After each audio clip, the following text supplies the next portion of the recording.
hasta el que no conocemos. Mire, yo no les he dado el testimonio, pero se lo voy a decir ya. El chico Eider, que yo pedía oración, yo no les mostré a ustedes cómo quedó el coche, eso fue en Portugal. Cómo quedó el coche donde este señor, él iba a una van, trabajaba en una van pequeña.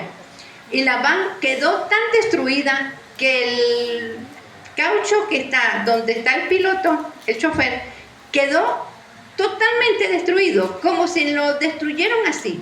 Toda la parte donde iba el chofer, Elder, quedó totalmente destruida. Yo pedí oración por él aquí, por Elder.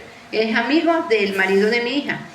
Este muchacho duró, creo que más de una semana con una abertura aquí adentro, aquí arriba, en el abdomen, pues, porque ellos tenían que irle cauterizando donde estaban las hemorragias.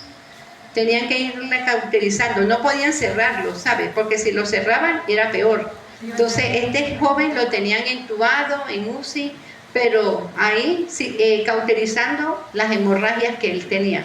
¿Se pueden imaginar cómo pudo haber quedado este personaje? Bueno, para la gloria de Dios, este hombre quedó vivo, ya está en su casa. Este hombre, es que si ustedes vienen visto el coche como quedó, ustedes en verdad dicen, no, ese se murió. Pero no sé, debe ser que al marido de mi hija, quizás él le diría, mira, están orando por ti, porque él cuando tiene el accidente, él me llama y me dice, ay Fanny, es un amigo, puede hacer oración por él. Porque él me dice, él siempre me dice, ¿qué pasa algo? Me dice, puede hacer oración y eso que él me dijo que él era católico, súper católico, pero no a la iglesia. Pero ya en varias oportunidades me ha pedido oración por otras personas, ¿sabe? Y entonces, bueno, como él sabe que uno ora y que aparte de que uno ora, se lo transmite a otras personas para la oración, entonces él me había dicho, yo le pregunté esta semana y le dije, mire, ¿qué pasó? Me dice, Fanny, él está en casa, pero no me pregunte más nada porque hasta ahí sé que ya está en casa y que ya está totalmente fuera de peligro.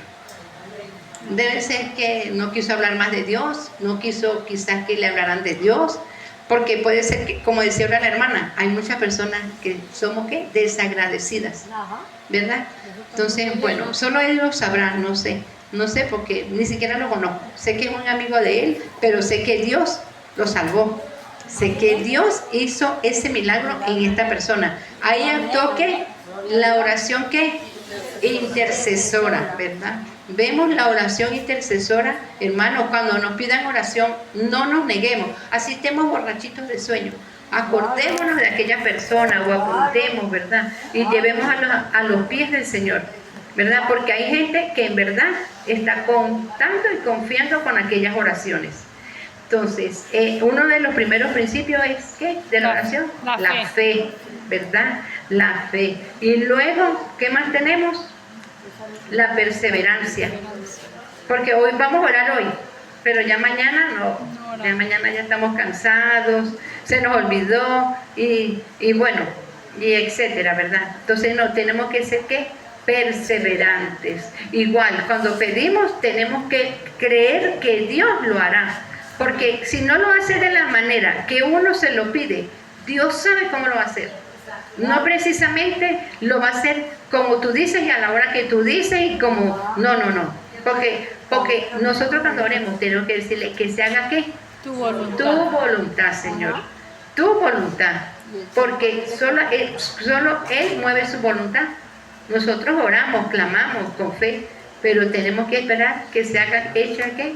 Su voluntad. A otro en Santiago 1, 3 y 4. Santiago 1, 3 y 4. Santiago 1. Dice, ponemos freno en la boca de los caballos para que nos obedezcan y así dirigimos todo su cuerpo. Mirad también las naves, aunque tan grandes y llevadas de impetuosos vientos, son dirigidas con un timón muy pequeño a voluntad del piloto. Entonces, la fe, la perseverancia y ¿qué? La voluntad de Dios, ¿verdad? la voluntad de Dios siempre, ¿verdad? ¿Qué nos quiere decir este texto? Le ponemos el freno al animal, ¿verdad? O a un carro le ponen ustedes el freno, pero a muchas veces a la gente se le va el freno, ¿verdad? En el barco pierden el timón también, ¿verdad? Bueno, así es, pero entonces, ¿qué dice ahí? Dice, llevas y llevadas de impetuosos, aunque tan grandes y llevadas de impetuosos vientos, son dirigidas con un timón muy pequeño a voluntad del piloto. A voluntad del piloto. Y nosotros vamos dirigidos, ¿qué? A la voluntad de Dios. Siempre sea hecha su voluntad, no como nosotros queremos, sino como Él lo dice, ¿verdad? Dice que si somos perseverantes, pacientes, podremos obtener lo que necesitamos conforme a la voluntad de Dios. En Hebreos 12, 1, 3, vamos a buscarlo. Hebreos 12, 1, 3.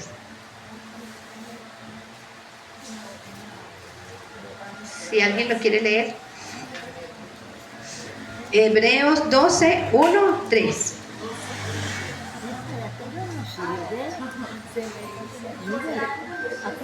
Se la estás buscando los versículos, Yoraima.